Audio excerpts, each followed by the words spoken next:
La serie Conociendo el fin de los tiempos. Esta es la quinta o la sexta conferencia ya, para que traten ustedes de conseguir las anteriores. Es una serie donde estamos ubicándonos bíblicamente, escatológicamente, y ojalá que todos tengan ahorita su Biblia en sus piernas, así abierta, con una revista, con un cuaderno, con una pluma, un lápiz, porque vienes a la iglesia a aprender. Y es horrible llegar a la iglesia y estar esperando que te pongan ahí un versículo, está muy bien, pero estos estudios necesitan, ¿verdad?, que tú estés en contacto con la palabra de Dios. Dichosos y felices todos ustedes que en esta mañana trajeron sus Biblias.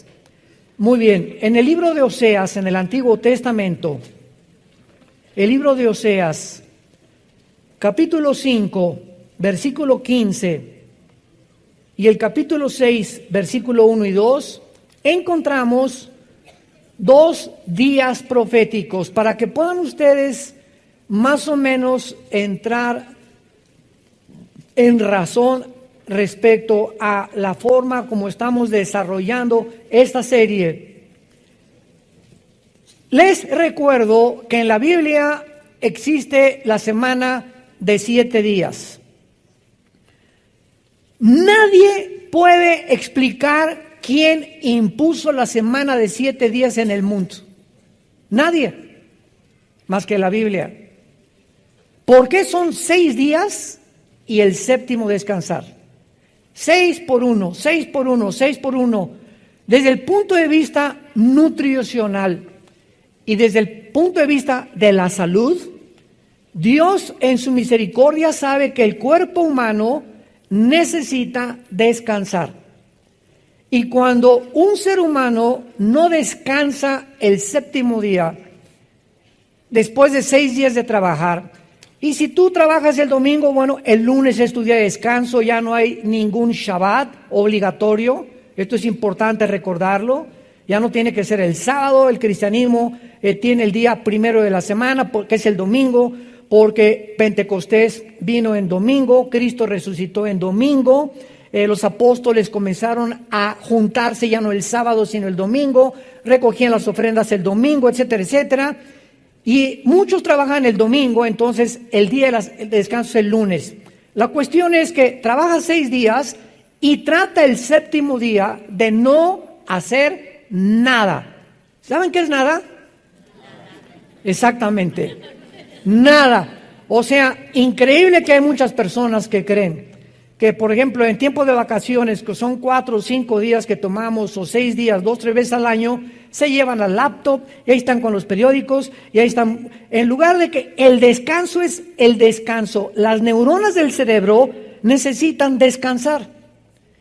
Y cuando tú le pones demasiada presión a estar piense y piense y piense y piense, y el día de semana no dejas de trabajar, o estás que el trabajo y por allá, y dices, no voy a preocuparme ya de nada, mañana Dios ya proveerá, ya mañana será otro día, a lo mejor ni amanezco mañana, hoy voy a disfrutar a mis nietos, a mis hijos, vamos a ir al boliche, o una buena película, o a caminar por Chapultepec, o no sé lo que quieras hacer, pero no hagas nada para darle a tus neuronas el tiempo de la recuperación que necesitan para que no acabes en un psiquiátrico.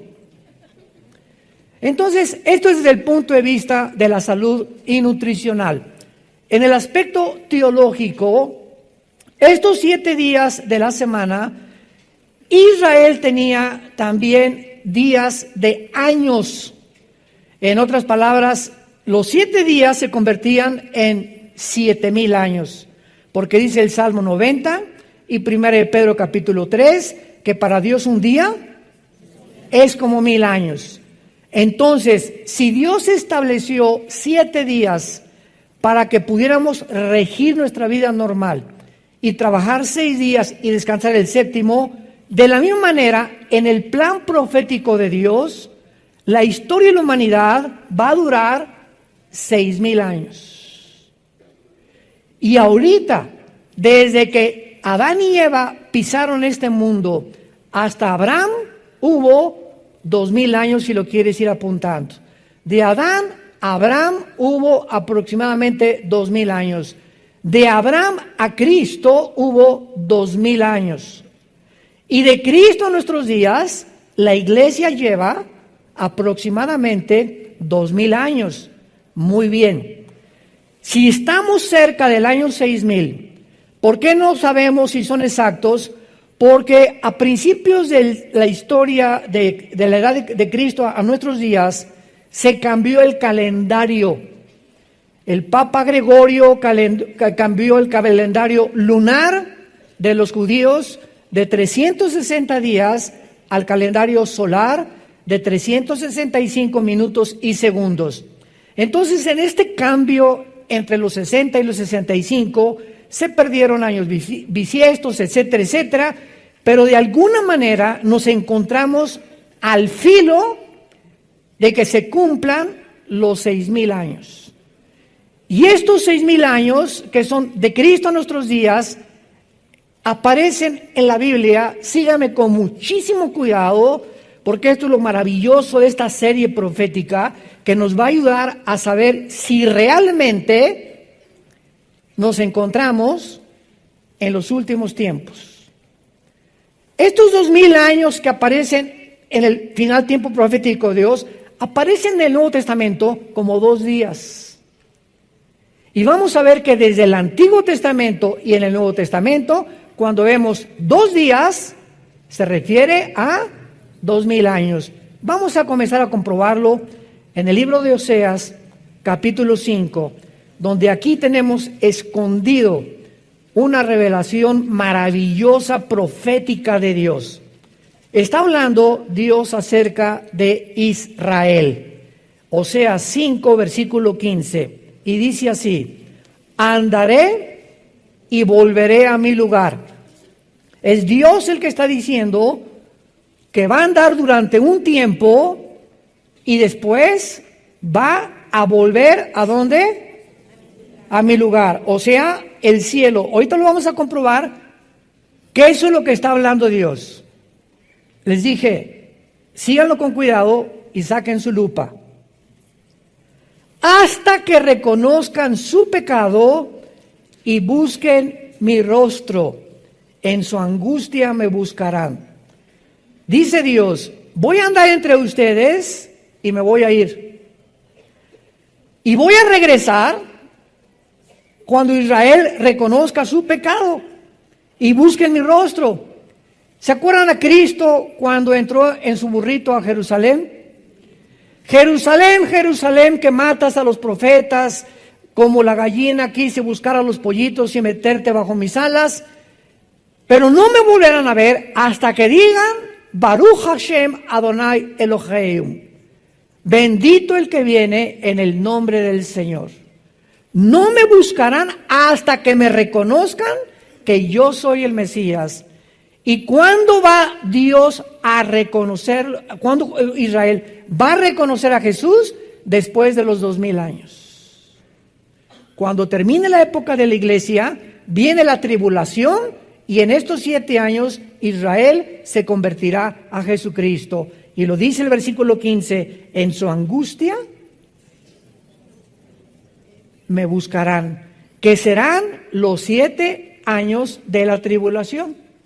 El tiempo de angustia, Jeremías 37 de Jacob, que en el Nuevo Testamento se llama la tribulación. Continuemos el capítulo 6.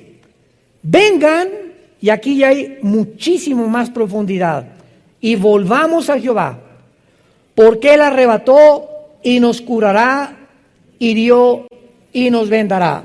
Escuchen, nos dará vida después de 2 días, que no pueden ser de 24 horas, lo vamos a comprobar. En el tercer día nos resucitará y viviremos delante de Él. En 3 versículos se describe todo el panorama de Dios para Israel. Ahora, veamos esto con mucha más claridad. Noten ustedes en el versículo 2 que hay 2 términos que no significan lo mismo. porque ocurren en tiempos diferentes. El primero es tener vida y el segundo es resucitar. La promesa de que dice nos dará vida se cumplió en 1948 del siglo pasado, cuando los judíos regresaron casi cerca de 2000 años exiliados y dispersados por el mundo a establecer el Estado libre y soberano de la nación de Israel. Ahí Israel renació nacionalmente, pero no espiritualmente. Regresaron a su tierra, pero no se convirtieron y todavía no se convierten, aunque hay un movimiento impresionante ya en el mundo de cantidad de judíos étnicos que están aceptando a Jesús como el Mesías, que son los primeros frutos de los que se van a convertir con los 144,000 judíos que van a predicar en el tiempo de la tribulación.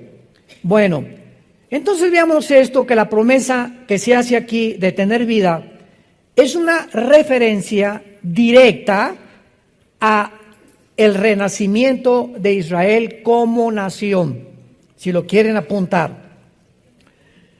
Y nos preguntamos, ¿qué otra nación en la historia del mundo ha vuelto a nacer después de haber estado exiliada de su tierra por más de casi 2000 años a través de la historia? ¿Qué nación ha podido igualar a Israel para renacer después de casi 2000 años? Y este milagro de este renacimiento de Israel se profetizó en Isaías 66:8, escrito hace 2700 años. ¿Quién oyó semejante cosa? ¿Quién vio tal cosa? ¿Concebirá la tierra en un día? Pregunta el Espíritu Santo, ¿nacerá una nación de una vez? Pues en cuanto Sión estuvo de parto, dio a luz sus hijos. Entonces, Israel,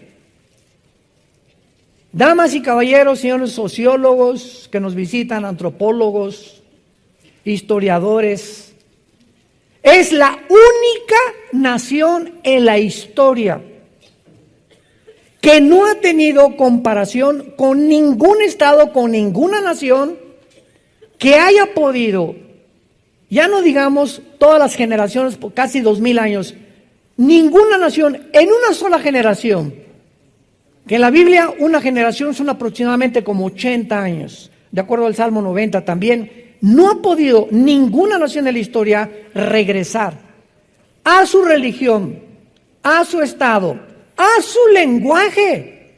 No lo perdieron el hebreo, mezclado con algo de arameo, como en 1948, ante los ojos expectantes del mundo.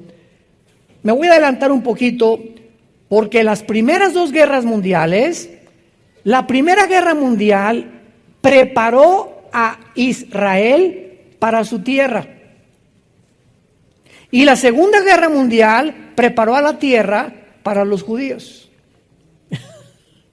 Increíble que tuvo que haber dos guerras mundiales para que en la Primera Guerra Mundial los ingleses les quitaran al Imperio Otomano de los turcos el control del Medio Oriente.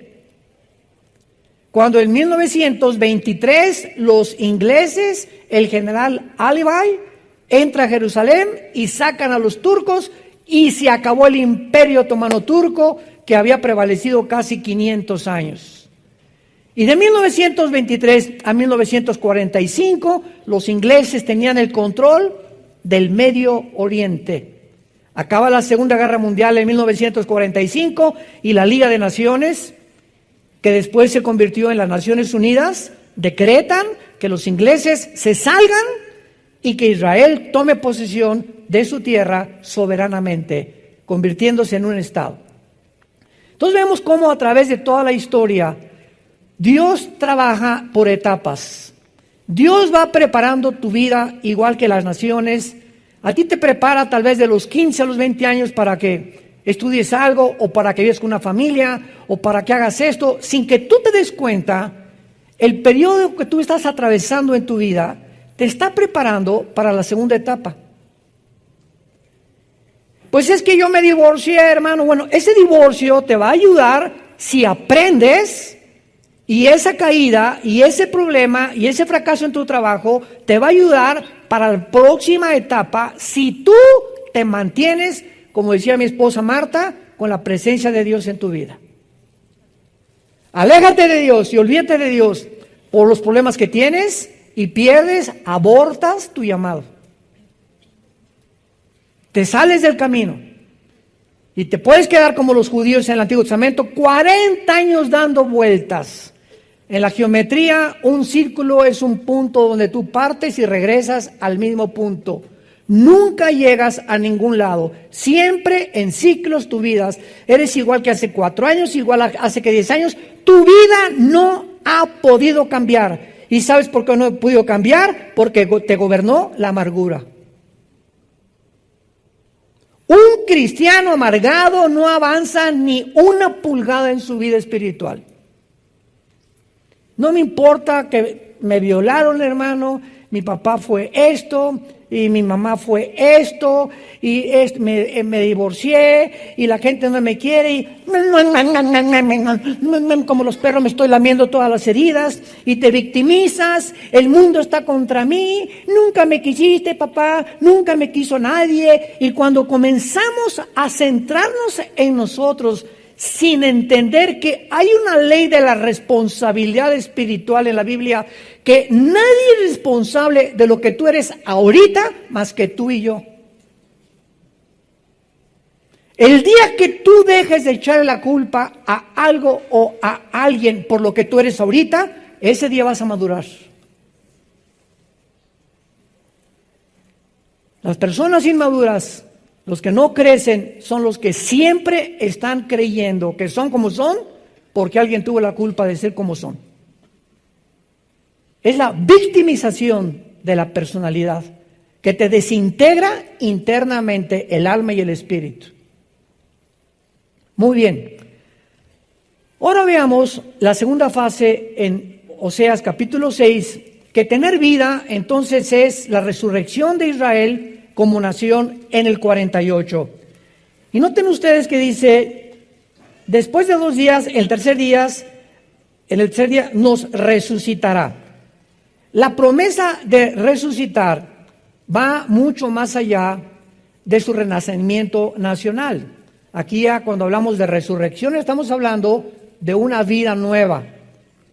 Israel nace de nuevo, nace como nación secular, y después, hasta que Cristo regrese, va a renacer espiritualmente.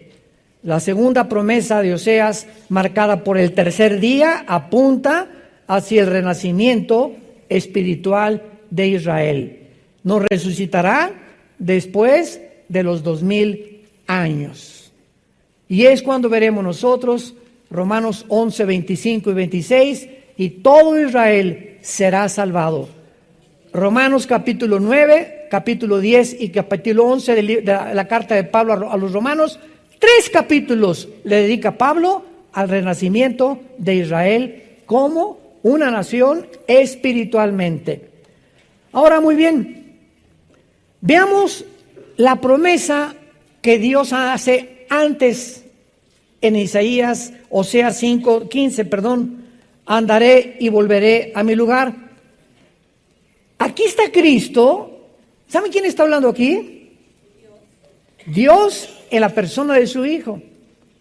Andaré y volveré a mi lugar. Vamos a ver ahora en el Evangelio de Juan, principalmente, cómo Cristo comienza a platicarles a sus discípulos continuamente, diciéndoles, me voy a ir. Me voy a ir. Voy a regresar. Y estaban los discípulos, ¿a dónde? ¿A Tlacomulco? ¿A dónde te vas? ¿De qué está hablando? ¿Se va de vacaciones o qué? Pero él estaba citando Oseas 5:15, de que él iba a regresar a su lugar e iba a regresar al mundo cuando Israel se convirtiera, que será en el tiempo de la tribulación. Vayamos pues al Evangelio de Juan. ¿Ya ven por qué no traen su Biblia, muchachitos? Capítulo 7, Juan 7. Entonces Jesús dijo, Juan 7:33, todavía un poco de tiempo estaré con ustedes e iré al que me envió. Todavía los discípulos con este lenguaje no lo entendían. Continuamente, vamos a seguirlo viendo, Jesús está anunciándoles que se va a ir. Y qué increíble que sepa Jesús a dónde se iba a ir después de muerto. Al que me envió a la tierra, me envió a morir. Pero yo sé que cuando después muera a los 3 días, voy a subir al que me envió. Veamos ahora Juan capítulo 13, nos brincamos hasta el capítulo 13, versículo 33. Hijitos, Juan 13:33. Aún estaré otra vez, aún estaré con vosotros un poco.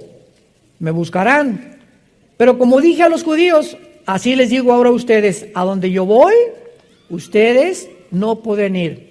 Ahí ya les dice a los discípulos con más claridad, antes me voy a regresar con el que me envió. Y ahora les digo, cuando yo me vaya, ustedes no se pueden ir conmigo. O sea, yo me voy a morir primero que ustedes. Ustedes me van a alcanzar después, todavía no se lo revela, pero quiero decirles ahorita que a donde yo voy ustedes no van a poder ir. Y más confusión trajo a los discípulos. ¿Y ahora por qué nos quiere dejar huérfanos? ¿A dónde quiere ir que no nos quiere llevar con él? No tenían la idea todavía de la dimensión espiritual que Jesucristo estaba mencionando. Juan capítulo 14. No se turbe vuestro corazón del 1 al 3. Crean en Dios, crean también en mí. En la casa de mi Padre muchas moradas hay. Si así no fuera, yo os lo hubiera dicho. Voy a preparar lugar para vosotros. Aquí ya en tercer lugar, les dijo que va a regresar con el Padre. Número 2, que a donde Él va, ellos no lo pueden acompañar. Y ahora aquí les dice, a donde yo voy, les voy a preparar un lugar. ¿Irá a algún hotel? ¿Irá a la Riviera Maya a prepararnos ahí algo rico para vivir ya eternamente ahí en la Riviera junto con Él? Y aquí los discípulos, más que cualquier otra cosa, entraron en un estado de ansiedad por no entender espiritualmente las palabras de Jesús.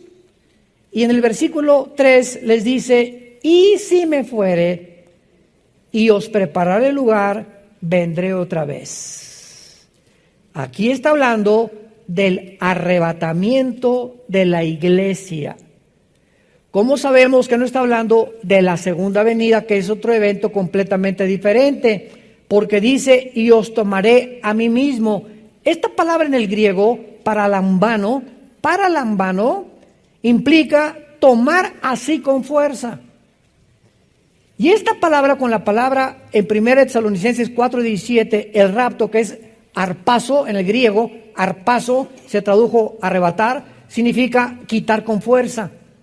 Entonces, en el rapto viene Jesús y ¡boom! Millones de personas desaparecen del mundo. Viene a sacarnos del mundo y Él no pone los pies en el mundo. Él es del cielo, nos saca del mundo y nos reunimos con Él en el espacio cósmico. Y ya que estemos con Él, nos vamos hacia el tercer cielo con Él. Pero Él baja por nosotros porque el espacio cósmico es el dominio de Satanás. Y viene a proclamar a los ángeles caídos y a todos los poderes de las tinieblas, he venido y voy a regresar a conquistar este mundo para todos ustedes. Para que donde ustedes estén, donde yo estoy, ustedes estén conmigo. Muy bien, sin embargo, aun cuando actualmente nos encontramos en la época de la iglesia, que son estos 2000 años, esto es importante. La iglesia, amados santos de Dios, la iglesia no es la fuerza que está guiando el plan profético de Dios. La iglesia no es, repito, la que está guiando el plan profético de Dios, porque el factor crítico que Dios usa en toda la Biblia es Israel. ¿Te gustó? Todas las profecías bíblicas del final de los tiempos están relacionadas con Israel. La iglesia va a desaparecer al cumplirse los 2000 años, el rapto nos vamos. Pero aquí en la tierra siguen 7 años de tribulación, donde Dios va a tratar con Israel para que ellos puedan, en este tiempo de angustia, al final reconocerlo como el Salvador. Y ya que Israel reconozca a Jesús como el Salvador, regresamos con Él en la segunda venida. Malaquías capítulo 14, pisará sus pies en el Monte de los Olivos. El año pasado que vayamos a Israel, vamos a ver el Monte de los Olivos. Se va a ver un valle de norte a sur, de occidente al oriente. Se va a hacer una cruz, un cisma como una cruz se va a hacer en Israel, donde nosotros bajamos con Él a establecer su reino milenial. Israel es el termómetro de Dios. Con esto estoy adelantándonos para que ustedes comiencen en esta serie que estamos estudiando, entender que ahora tenemos que tener nuestros oídos y nuestro enfoque para saber en qué tiempo nos encontramos, estar en contacto con lo que está pasando en Israel. Israel es el termómetro de Dios. Dios no ha desechado a Israel, no ha dejado a Israel. Estamos temporalmente la iglesia injertados, Romanos 11, en el olivo natural. Somos el olivo silvestre. Ellos siguen siendo el olivo natural porque de Israel, de los patriarcas, Abraham, Isaac, Jacob, Judá, viene todo esto escrito. Los apóstoles que escribieron la Biblia nacieron en Tlalnepantla, nacieron en Israel, eran judíos, la primera iglesia cristiana fue judía, y por eso en Romanos Pablo dice, el evangelio es a los judíos primero y después a los gentiles. Primero Dios a los judíos y después a los gentiles. Pero como en estos 2000 años de historia, Israel continuó rechazando a Dios, continuamos nosotros predicándoles y tenemos ya gran cantidad de testimonios de judíos que están convirtiéndose a Jesucristo. A la iglesia no se le dio un tiempo específico de duración para que nosotros estuviéramos en la tierra. Escúchenme lo que acabo de decir. La Biblia no menciona cuántos años la iglesia va a durar. Estamos creyendo que 2000 años para Israel, pero escuchen esto. Si llegamos al año 2000, que es cuando Dios comienza la tribulación, podemos ser sacados nosotros o arrebatados 6 meses antes de que el anticristo firme el tratado, 1 año antes, o el rapto puede venir 5 años antes y pasar 5 años antes hasta que el anticristo firme el tratado. La iglesia no tiene el día y la hora, nadie sabe cuando Cristo viene por nosotros. Nadie se atreva a decir en tal fecha o en tal día Cristo viene. No sabemos. Sabemos los tiempos y nos encontramos en los tiempos. Que de eso se trata esta serie. Pero el día y la hora no lo sabemos. Pero para Israel el tiempo está contado cronológicamente por las profecías bíblicas. Ahora vamos a comenzar a estudiar estos 2 días en el Evangelio de Juan, que vamos a comprobar que Cristo no se refería a 2 días de 24 horas. Para corroborar que cada vez que Jesús mencionaba 2 días, se estaba refiriendo a 2000 años en relación con la nación de Israel. Juan 4 con la mujer samaritana. La Biblia menciona en el Evangelio de Juan 2 periodos de 2 días durante el ministerio de Jesús, que son símbolos proféticos. ¿Quién se podría imaginar eso, verdad? Vamos ahorita 2 días y y tienen implicación profética. Cristo no dice 3 días, 4 días al azar o por coincidencia.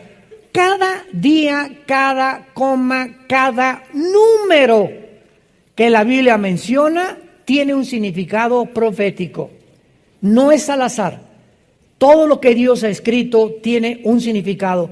Y nosotros somos los responsables en escudriñar, en investigar, en poder resaltar. Y cuando el Espíritu Santo te ve que traes tu Biblia el domingo y que de veras eres una persona de la Biblia y tienes en tu oficina una Biblia, en el baño una Biblia, en tu recámara una Biblia, y que estás buscando siempre la palabra de Dios, Dios se va a revelar a tu vida. Porque dice Deuteronomio 4, me buscarás cuando me busques con todo tu corazón. Pero vienes aquí con el Calimán. Ahí traes el periódico contigo ahorita. A ver quién gana, Monterrey o América. Vive la América. Independientemente, ¿verdad? Bueno, este es un chiste nada más. Juan 4, versículo 40. En este capítulo, rápidamente para introducirnos a lo que está antecediendo, Cristo se encontró con la mujer samaritana, todos ustedes lo saben, ¿verdad? En un pozo de Jacob, en la región de Samaria. Cristo le revela a la mujer que Él es el Mesías, que Él es la fuente del agua de la vida. La mujer gozosa era una mujer inmoral, llevaba 5 matrimonios, con el que vivía en amaciato. Cristo no la condena, era ignorante, pero era una mujer religiosa, porque comenzó a cuestionar a Cristo. Ustedes adoran allá y nosotros acá. O sea, ¿qué religión es la verdadera? Unos que los mormones, otros que los hindúes, otros que estos. ¿Hay alguna religión que se puede decir cuál es la verdadera? Una pregunta muy válida que hizo la mujer a Jesús. Y la respuesta de Jesús fue, mujer, créeme. ¿Cómo sabemos cuál es lo verdadero? Créele a Jesús. Ve lo que dice la Biblia a Jesús. No hay ninguna religión, Él no vino a fundar ninguna religión. Él vino a que le creyéramos que sus palabras son espíritu, son vida y vida eterna. Y eso te librará y te hará libre de las religiones, de las tradiciones, del paganismo, etcétera, etcétera, si le crees a Jesús. Bueno, entonces, esta mujer corre con los samaritanos. Acuérdense que los samaritanos eran enemigos de los judíos. Porque los samaritanos, o sea, la región de Samaria está hasta la mitad de Israel y lo que sigue la región de Galilea. Entonces, a ver, aquí así rápidamente. Israel está dividido en Judea, Samaria y Galilea. El sur, que es Judea, es el Mar Muerto. Cuando vayamos al Mar Muerto el año que entra en junio, les apuesto lo que quieran, que las mujeres no se van a querer ir de ahí. ¿Saben por qué? Porque las cremas del Mar Muerto embellecen a la mujer. Son las cremas y el lodo que hay, se acuestan en el lodo, ahí se quedan a dormir las mujeres y se revuelcan para acá y para allá y por acá, porque el Mar Muerto tiene los minerales más increíbles que hay. A las tiendas de cremas, bueno, ahí se vuelven locas las mujeres comprando cremas para la cara y para las uñas y para lo que sea. No, para las uñas no, ¿verdad, gorda? Bueno, yo no sé de esas cosas. Pero cuando fuimos la vez pasada, ¿verdad? No querían un día más las mujeres. Les dije, no, se someten.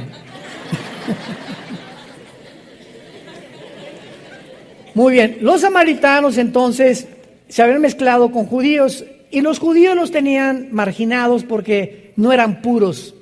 Estaban mezclados con los gentiles. ¿Cuándo fue esto? Cuando los asirios, 700 años antes de Cristo, se llevaron cautivos a las 10 tribus de Israel a Siria. Y entonces desde hace 2700 años hasta nuestros días, los judíos están en el mundo entero sin que sepamos a qué tribu pertenecen. Por eso hay judíos mexicanos, guatemaltecos, italianos, salvadoreños, ingleses, franceses, africanos, de Etiopía, en fin, están regados por todo el mundo sin que se sepan muchas personas que tienen su origen en una de las tribus de Israel. Muy bien. Entonces la mujer corre con los samaritanos. ¿Qué creen, verdad? Hay un profeta, estoy seguro que es el Mesías, etcétera, etcétera. Y entonces le piden a Jesucristo que por favor se quede con él. Y dice el versículo 27 de Juan capítulo 4.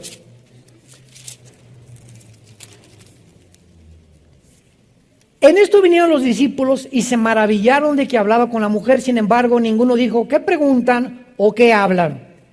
Sin embargo, encontramos en el versículo 42, y decían a la mujer, ya no creemos solamente por tu dicho, porque nosotros mismos hemos oído y sabemos que verdaderamente este es el Salvador del mundo en Cristo. 2 días después, salió de allí y se fue a Galilea. Pregunta, ¿por qué Jesús detiene su visita a Samaria 2 días? ¿Por qué 2 días? ¿Qué relación hay en que él se haya quedado 2 días con los samaritanos, con los 2000 años relacionados con la profecía para Israel? Y la respuesta es la siguiente. En todo su ministerio, casi ninguno de los judíos se convirtió. Y en la primera visita a Samaria, casi todos los samaritanos se convierten. Los marginados, los desechados del mundo. Y en ese momento, Jesucristo, al decir, me quedo 2 días con ellos, los samaritanos son un tipo de la iglesia. Ellos eran mezclados, gentiles con judíos, y la iglesia, ¿cómo está mezclada en el siglo XXI? Gentiles con judíos también. Y cuando Jesús dice, me quedo 2 días con ustedes, está hablando proféticamente que después de los 2000 años vendría Dios a establecer su trato con los judíos. Qué impresionante que es en un ministerio de 3 años y medio, donde la mayoría eran judíos, se rehúsan a creer en él, y en un solo día en Samaria, todos los gentiles casi creen en él. ¿Qué significado tenía, verdad? Que la época de la iglesia está mezclada también, pero predominantemente de gentiles. Ser un reflejo de este ministerio de Jesús que tuvo con los samaritanos. ¿Podríamos alguna vez habernos imaginado esto? ¿Ven cuántas joyas y cuántas piedras preciosas? Ahorita todavía están muchos. Lo comprendo. El año que entra lo vas a entender un poco más. Pero son piedras preciosas y joyas que vamos descubriendo en la Biblia. Y ¿saben cuál es el secreto de la Biblia? La conexión.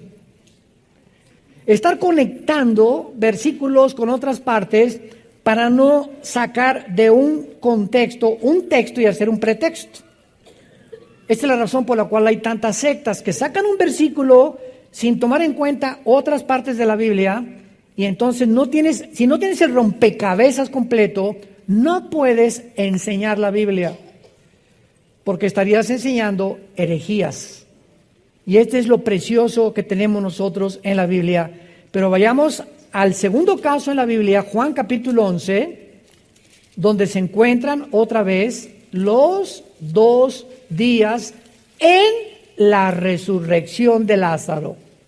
Esto está tremendo. Capítulo 11 de Juan.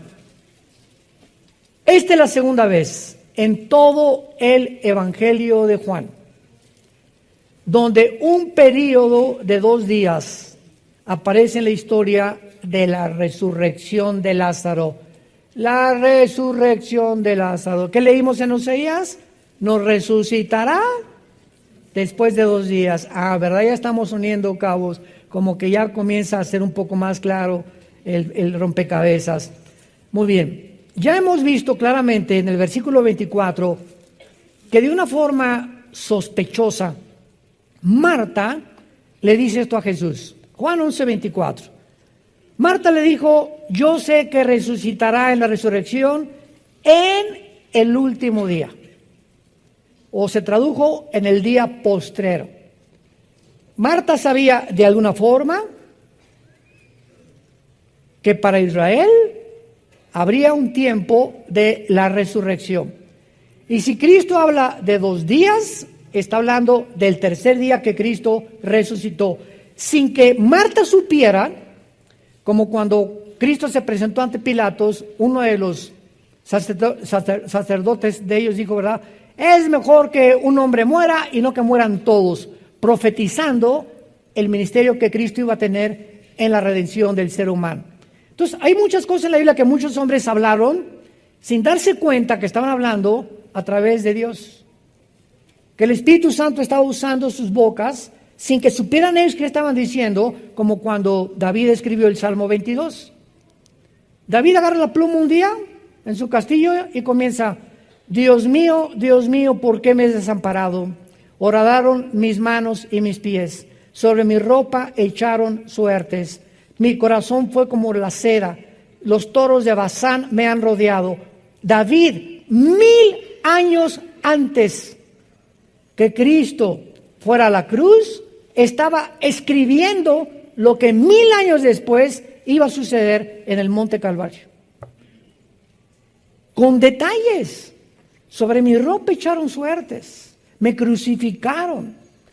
Las palabras que Jesús dijo, lama sabactani, Dios mío, Elí, Elí, lama sabactani, ¿por qué me has abandonado? Las escribe David 1000 años antes. ¿Ustedes creen que David sabía lo que iba a pasar en el Monte Calvario?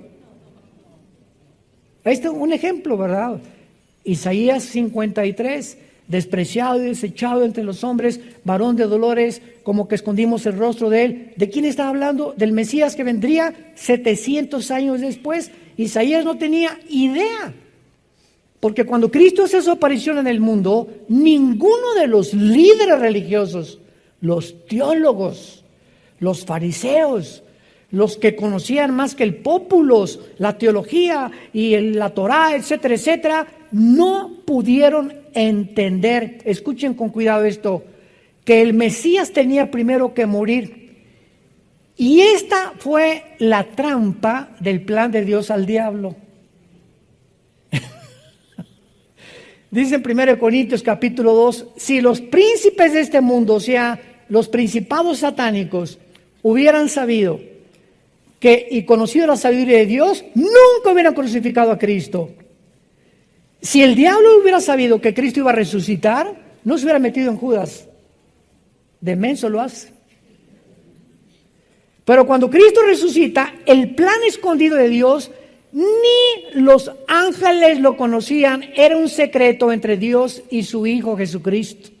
Entonces, en el Antiguo Testamento, lo único que aparece es un Mesías, pero la mayor parte de ellos creían que era el Mesías o el descendiente de David.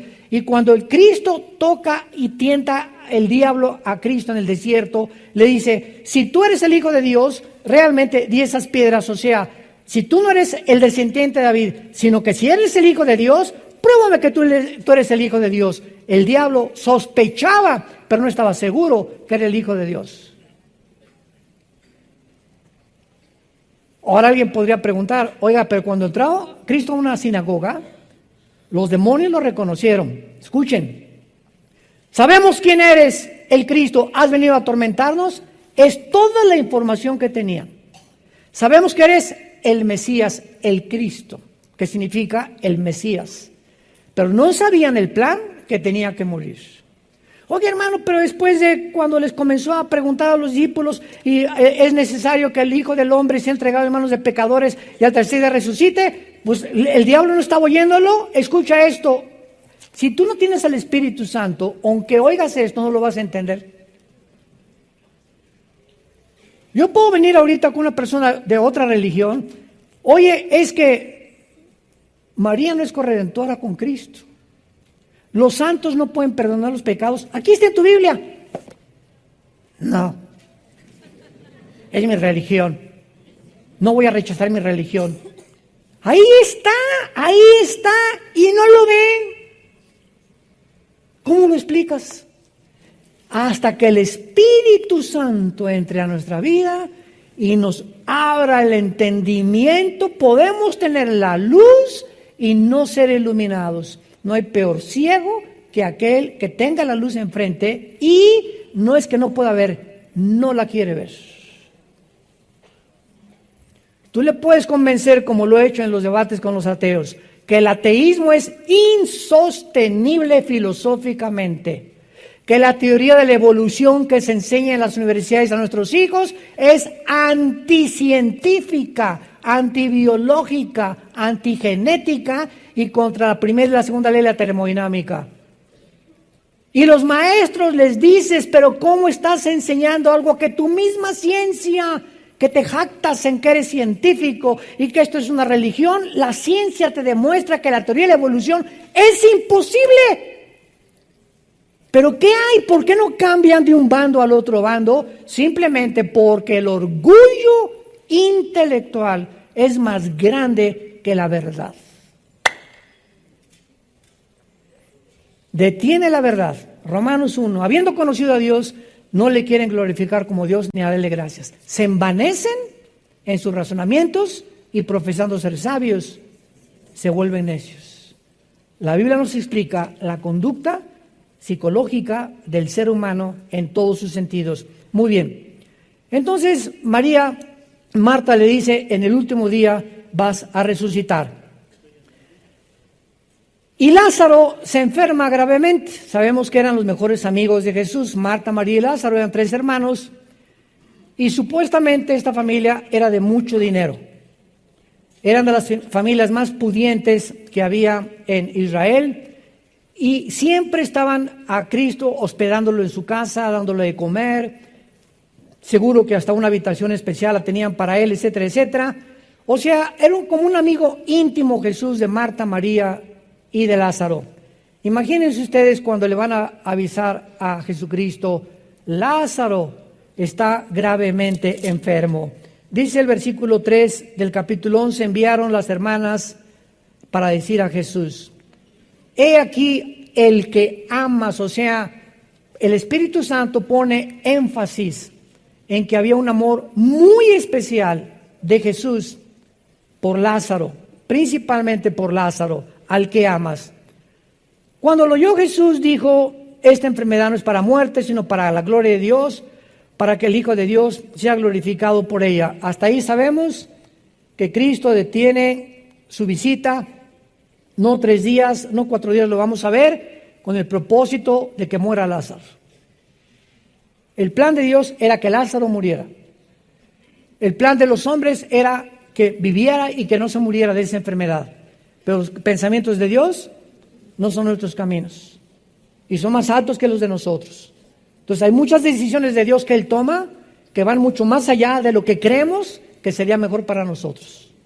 Es como hace poco me dijeron una persona que querían ir a resucitar a un muerto y les dije, miren hermanos, si don Pancho Pistolas resucita, ¿saben lo que va a pasar?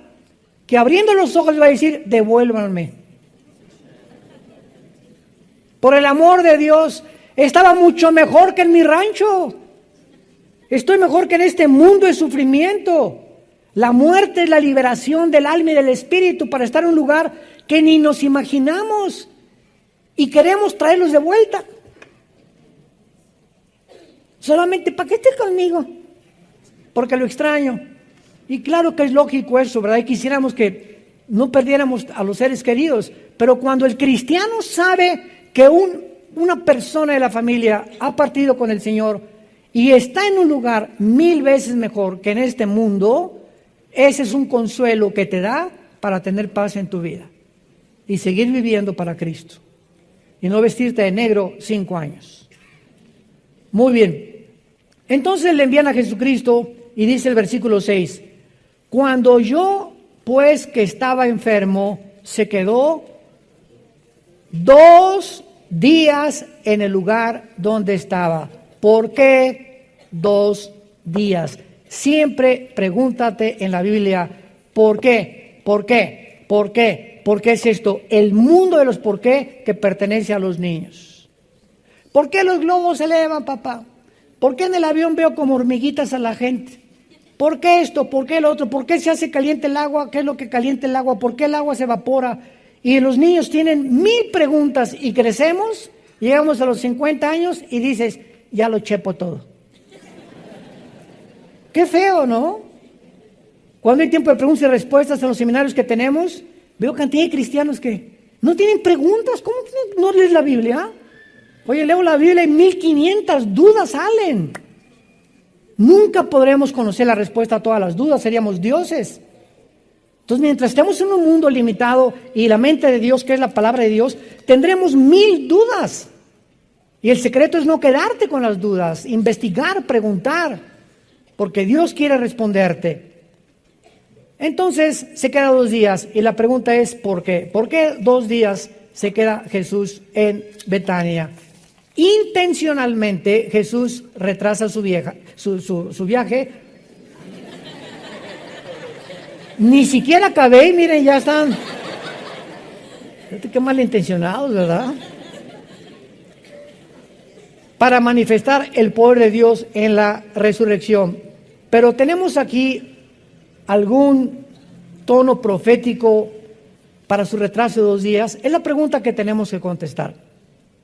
Ya sabemos que los 2 días para que resucitara y corroborar que al tercer día también le iba a resucitar, porque entonces al tercer día resucita Cristo a Lázaro, proféticamente anunciando y señalando su resurrección. Pero ¿habrá algún tono profético relacionado con los 2 días de Israel? ¿Está Lázaro representando simbólicamente a Israel? ¿O estaba Jesús insinuando nada más que la muerte de Israel, o que la muerte de Israel como nación duraría 2 días? La resurrección de Lázaro fue un milagro. ¿Quién lo puede negar? Pero solo fue una resurrección física, porque recuerden que él resucitó y volvió a morir. El primero en haber muerto sin haber resucitado, sin regresar a la vida, ha sido Jesucristo. Todas las resurrecciones que tú veas en la Biblia volvieron a vivir. O sea, no estaban desconectados del espíritu.